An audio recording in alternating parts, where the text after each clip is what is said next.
Mira, hay muchas definiciones de entrar en default, ¿no es cierto? Que no pagues tus deudas, que no puedas abastecer de energía, hidrocarburos, gas y gasolina y diésel a tu población, que no puedas pagar internamente tus deudas, que aceptes un déficit público de más de 12% negativo del Producto Interno Bruto en los últimos años. Entonces, hay varios indicadores. Cuando un país está camino a una situación tan crítica como la actual, es como un paciente. ¿No es cierto? Un paciente que tiene alguna enfermedad, una persona pues va teniendo varias caídas. Ya no le funcionan de repente los riñones, hay problemas que comienzan a fallar en las articulaciones, en fin, ¿no es cierto? El cuerpo económico se va deteriorando y todos esos son signos de default. No estamos frente a un problema de liquidez, que esto se resuelve porque mañana alguien te presta $1,000,000,000. Es un problema de solvencia. Y al ser un problema de solvencia significa que tú estructuralmente has perdido la capacidad de generar recursos para atender tus necesidades económicas y financieras. Es decir, y eso es crisis. Crisis es cuando tú tienes un déficit público por 12 años consecutivos, cuando ya no tienes un generador de excedente económico como era el gas, más de $6,000,000,000, 6,500 aproximadamente el 2014, han bajado a 1,500. El ingreso principal del Estado boliviano, de la economía boliviana, en una década se ha contraído en menos 75%. Entonces, has afectado la solvencia económica del país de manera dramática. Tienes dificultades de seguir manteniendo la provisión de sangre energética, diésel y gasolina que hace mover todo el aparato productivo, el transporte, la logística. Es decir, todo eso te muestra que estás frente a un problema serio de solvencia y no es solamente de liquidez. Entonces, el gobierno en esto, en la actualidad, ha entrado en lo que técnicamente se podría denominar el bicicleteo. Te prestas un crédito de aquí para pagar otro allá, consigues un poquito más allá, tardas en pagar un crédito y le pagas al día siguiente, vuelves a endeudarte. Entonces, el gobierno ha entrado en esa situación y claramente no es una solución los $1,600,000,000 que estarían en la Asamblea. Porque ahí hay que ver justamente los tipos de crédito. El crédito, por ejemplo, soberano, que hay que pagar estos días, es un crédito de libre disponibilidad.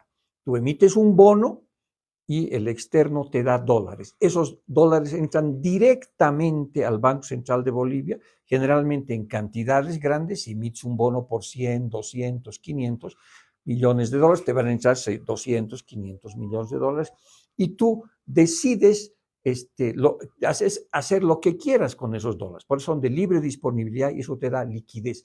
Ese es el tipo de crédito que el gobierno necesita.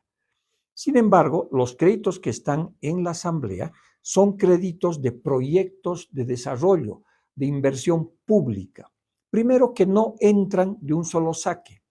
Si la Corporación Andina de Fomento, por ejemplo, te dice, te voy a dar $100 millones para un puente, eso está en el acuerdo. Ese acuerdo se aprueba, pero ese acuerdo tiene un cronograma de desembolso que está asociado al cronograma de implementación de la obra, digamos un puente.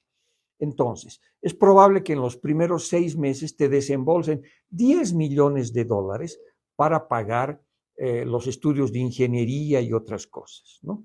Después pasan otro año, 12 meses, recién te desembolsan, digamos, otros $40 millones ya para la ejecución de la obra.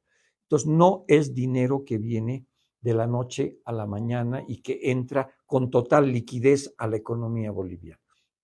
Además, ese dinero en el propio contrato de estos convenios, de estos acuerdos, está cuánto se va a necesitar de pagar servicios o productos externos. Un puente, por ejemplo, supongamos que toda la ingeniería es hecha en Bolivia y que necesitas arena, cemento, grava, y eso evidentemente puedes agarrar los dólares del Banco Central de Bolivia y los entrega en bolivianos a los productores locales, ¿no ve?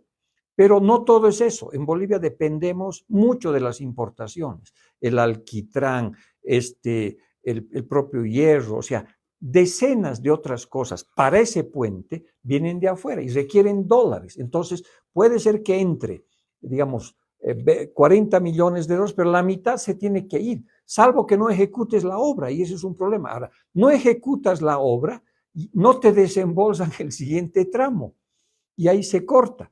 Por lo tanto, esta idea de que los 1.600 millones de dólares están listitos para entrar al Banco Central de Bolivia e inmediatamente ser utilizados para la compra de diésel es pues una ficción, no existe eso, ¿no es cierto? Entonces el gobierno necesita pagar las deudas de los bonos soberanos, porque si esa plata, si en algún momento fueras al mercado y dices, y de repente, pero para eso tienes que cambiar tu política económica, tienes que mostrar que eres un país que puede pagar sus deudas, pero en algún momento haces eso, emites otros bonos soberanos que te pueden prestar tal vez a tasas de interés muy elevadas, pero es dinero que entra constante y sonante. Eso sí yo puedo hacer lo que quiere. Entonces, es en ese contexto que uno tiene que ver cómo Bolivia debe cumplir con los bonos soberanos si no quiere caer en default y si no quiere pues mandar una pésima señal a los mercados internacionales y que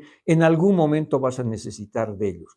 Porque en el corto plazo, cortísimo plazo, sin una inyección de recursos externas, difícilmente vas a salir de esta crisis energética.